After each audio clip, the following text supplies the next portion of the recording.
ശ്രീ ശ്രീജിത്ത് പണിക്കർ, ഇവിടെ ഈ super power എന്ന് പറയുന്നത് ലഹരി മാഫിയ തന്നെയാണോ? നോക്കൂ രോഹിണി, ഈ കഴിഞ്ഞ ദിവസങ്ങളിലായി വന്നിരിക്കുന്ന 3 വാർത്തകൾ നമ്മളൊന്ന് പരിശോധിച്ചാൽ അതിലൊന്ന് ഒരു യുവനടൻ അല്ലെങ്കിൽ ചാൻസ് തേടിയ ഒരു നടൻ ഒരു സംവിധായകനെ കോണ്ടാക്ട് ചെയ്യുന്നു. ആ സംവിധായകൻ അദ്ദേഹത്തിന്റെ മോശമായിട്ടുള്ള ചില ചിത്രങ്ങൾ എടുത്തതിന് ശേഷം അതൊരു നടിക്ക് അയച്ചു കൊടുത്തുവെന്നും അവർക്കത് ഇഷ്ടപ്പെട്ടു എന്നും പറയുന്നതായിട്ട് ഒരു വാർത്ത വന്നു, ഒരു ആരോപണം വന്നു. നടിയുടെ പേരും സംവിധായകന്റെ പേരും എല്ലാം തന്നെ ഈ നടൻ പറയുന്ന ഒരു സാഹചര്യവും ഉണ്ടായി.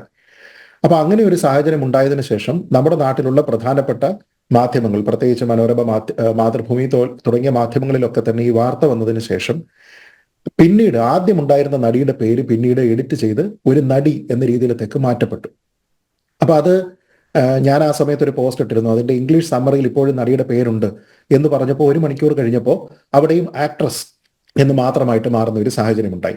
ഇത് ഒരു ഉദാഹരണം. 2, ബ്രോഡാഡി എന്ന സിനിമയുമായി ബന്ധപ്പെട്ട് അതിൽ സഹകരിച്ച ഒരു ജൂനിയർ ആർട്ടിസ്റ്റിനെ അതിലെ ഒരു അസോസിയേറ്റ് ഡയറക്ടർ ക്രൂരമായിട്ട് മാനഭംഗപ്പെടുത്തി, ലഹരി ഉപയോഗം ഉണ്ടായിരുന്നു തുടങ്ങിയ കാര്യങ്ങളെല്ലാം തന്നെ ഉന്നയിച്ചപ്പോൾ അത് വാർത്തയാകുന്നില്ല.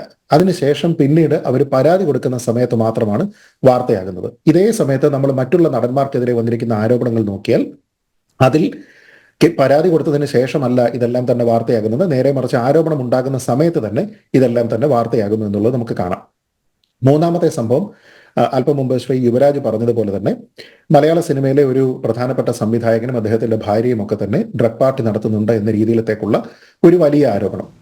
ആ ആരോപണവും ഇതേപോലെ തന്നെ മാതൃഭൂമിയും മനോരമയും ഒക്കെ തന്നെ വാർത്തയാക്കുന്നു. പക്ഷെ ആ വാർത്ത പോസ്റ്റ് ചെയ്തതിന് ശേഷം ഏതാനും മിനിറ്റുകൾ കഴിയുമ്പോഴേക്കും ആ വാർത്ത ഓൺലൈനിൽ നിന്ന് അപ്രത്യക്ഷമാകുന്നു. അത് അപ്രത്യക്ഷമാകുന്നത് ഇപ്പോൾ മനോരമയുടേത് വളരെ ഇൻട്രസ്റ്റിംഗ് കേസാണ്. ഞാനതിൽ നോക്കുമ്പോൾ മനോരമ ഓൺലൈനിൽ നിന്ന് ആദ്യം അത് അപ്രത്യക്ഷമാകുന്നു. പക്ഷെ ആ സമയത്ത് മനോരമ ന്യൂസിന്റെ ഓൺലൈനിൽ അത് കിടപ്പുണ്ട്. കുറച്ച് സമയം കഴിയുമ്പോഴേക്ക് അവിടെ നിന്നും അത് അപ്രത്യക്ഷമാകുന്നു. അതിന്റെ ഈ അവർ പ്രൊമോ കാർഡ്, ന്യൂസ് കാർഡുകൾ ഇറക്കുന്നതെല്ലാം തന്നെ ഇല്ലാതെയാകുന്നു. അപ്പൊ ഇത് നമ്മൾ ഇന്നത്തെ കാലത്ത് ഇവരൊക്കെ ആലോചിക്കേണ്ടത്, നിങ്ങൾ എങ്ങനെ ഒരു വാർത്ത പോസ്റ്റ് ചെയ്തതിനു ശേഷം അത് മുക്കിയാലും ഇതിന്റെ ഡിജിറ്റൽ തെളിവുകളെല്ലാം തന്നെ ഇന്റർനെറ്റിൽ അവശേഷിക്കും എന്നുള്ളതാണ്.